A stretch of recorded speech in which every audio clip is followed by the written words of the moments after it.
and this is a grey-white area with some necrotic tissue and the solid tumor involving the metaphysis and epiphyseal region with eccentric growth. So this is giant cell tumor of bone.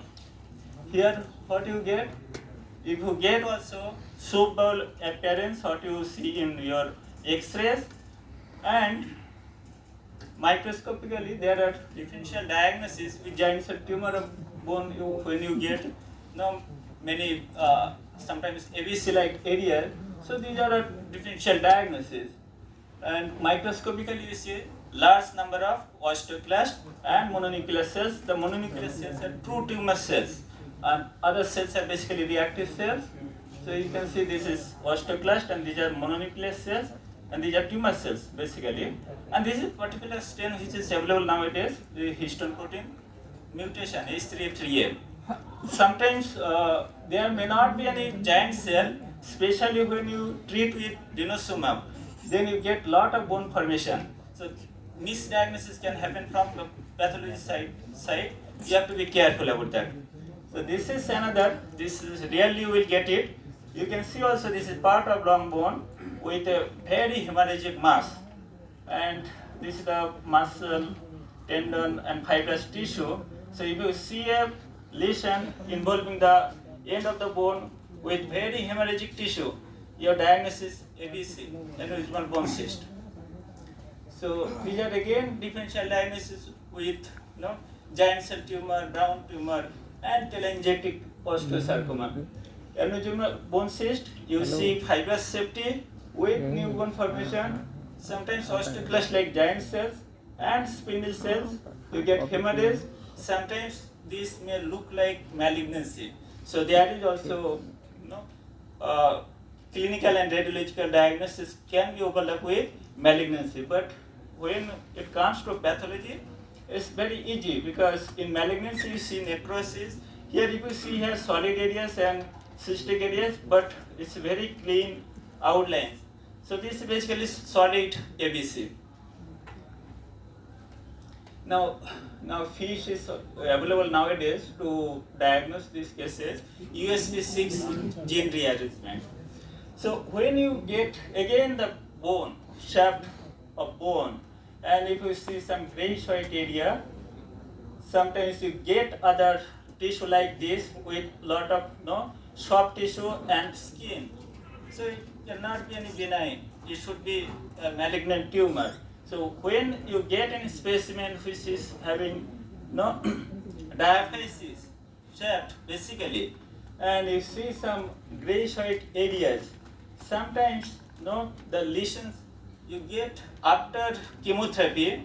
So in resection specimen, if you see, you can see some changes like gelatinous changes. And if you see here, this is fibula and this is tibia. The diaphysis of fibula is involved, and this kind of resection implying this is a cancer.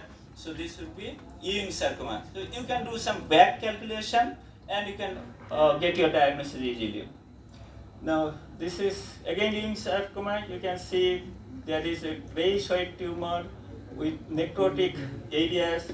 There is periosteal, some lifting and soft tissue component, okay, involving basically diaphysis and metaphysis.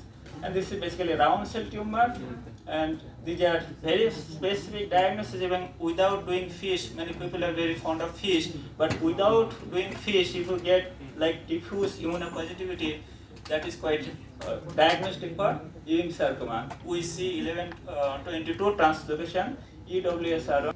So here another tumor, you can see here is a long bone, end of long bone. Tumor is involving the metaphysis as well as diaphysis and also extending towards the epiphysis. Now if you look here there is soft tissue component, and the transition between the bone and the abnormal site, you can see here is a kind of wide transition, wide zone of transition, what you call, or it's not abrupt, not sharp, gradual transition. So this kind of lesions, you will call it osteosarcoma. Periosteal reaction, periosteal elevation, and sometimes you get very grayish white solid tumors. No, there is lot of mineralization, and this is the area where you call it Wortmann triangle, periosteal elevation and reaction. Okay, osteosarcoma. Sometimes you can get also necrosis, hemorrhage, because of chemotherapy and because of high-grade tumor that can occur. So in osteosarcoma, you see a lot of osteoid production, tumor and tumor cells. These are basically osteoblastic cells, and there are many types of differentiation in osteosarcoma. Sometimes there may be telangiectatic osteosarcoma that can be confused with ABC, but here we see a lot of mitosis and aplasia. So microscopically there should not be a differential diagnosis between ABC and telangiectatic osteosarcoma. So this is osteochondroma. Osteochondroma you will not get, but you can see this is a portion of bone and there is a cartilage, but you can get chondrosarcoma, which can arise in osteochondroma. Okay, so there are different types of cartilaginous tumors. I am not going in detail, but this is secondary chondrosarcoma. So chondrosarcoma can be again primary and secondary. Okay, this is osteochondroma. You can see the cartilage over the enchondral ossification, and this is the cap, cartilaginous cap.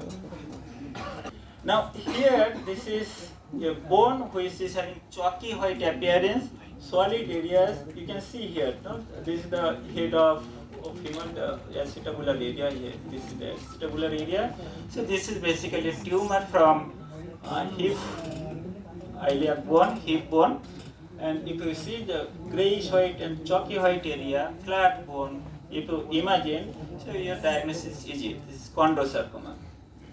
You can see here, this is also some myxoid, myxomatous appearance, chalky white appearance. So this is chondrosarcoma. You see chondrite matrix with cellularity, hypocellular basically, but these are chondrocytes, and myxoid degeneration in the matrix degeneration. So depending on the cellularity, mitosis, necrosis, we grade it in different grade 1 to grade 3 sarcoma. So